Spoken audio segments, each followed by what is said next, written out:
What's up, guys? Tree Care Ninja here. All right, so we've had some vicious weather going on in the past couple of days here in Dallas, Texas. As you can see behind me, we've got a nice, lovely little branch that is broken because of said storm damage, and it's really causing some issues here. Part of the reason being is the winds have just been absolutely wild. Part of the reason is because it has been flooding like crazy, and so this is not the only thing we're seeing. We're actually seeing whole trees fall over because of this. So I wanted to just take a few moments to kind of explain a little bit about some maybe structural issues that your trees might have, so we can protect you from having to deal with this, because that's a nightmare to deal with. So one thing, we want to look for structural weaknesses. As you can see up in this tree, you've got several way right over in the top there. You see the big decay point. Well, that actually caused part of the failure. Right on top of where it first split off at the very end is a lovely little decay point, and I believe that was kind of the weak link, if you will. That was the point where it failed, and it's oftentimes in these decay points that's where the problems occur.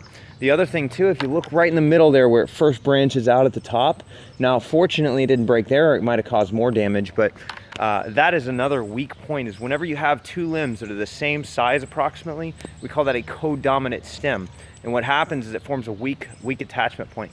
On top of that, if you look here too, not only is it a codominant limb, by the way, the definition of a codominant limb is two limbs that are approximately the same size or very similar. And again, because we generally want to look for a limb that's attached to a parent trunk being no more than 50% or greater, because that is 100% of the parent limb that it's attached to, creates a lot of problems. So codominant leads, decay points in a tree. Another thing we want to look for is down at the base here. And actually, you got a little bit of this, so let's walk closer. Trying to avoid getting hit by a branch here. But we don't have many good root flares here. So what happens is a lot of times you'll get the tree is literally buried and water sits there.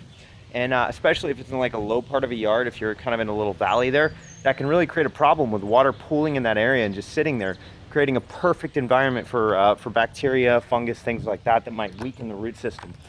We actually took down one tree yesterday that did kind of the same thing, except the whole tree completely uprooted. I've seen that 3 times now with all the flooding we've got going on.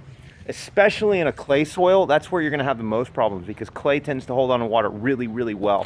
And so just watch for these things. Watch for low points where you've got water pooling in an area. That's gonna create problems. When you look up, check to see, is that a really long limb with a decay point? Is there a ton of weight in it? Certain things like this can really addressing these early on could really do wonders as far as preventing storm damage from happening in the first place. So it's really important that you get a qualified, certified arborist out here, take a look, evaluate the tree, figure out, are there any weak points and do we need to address them? So I hope you enjoyed this video. For more information, check us out on the web at ustreecare.com, where we're improving the world one tree at a time. Tree Care Ninja signing out.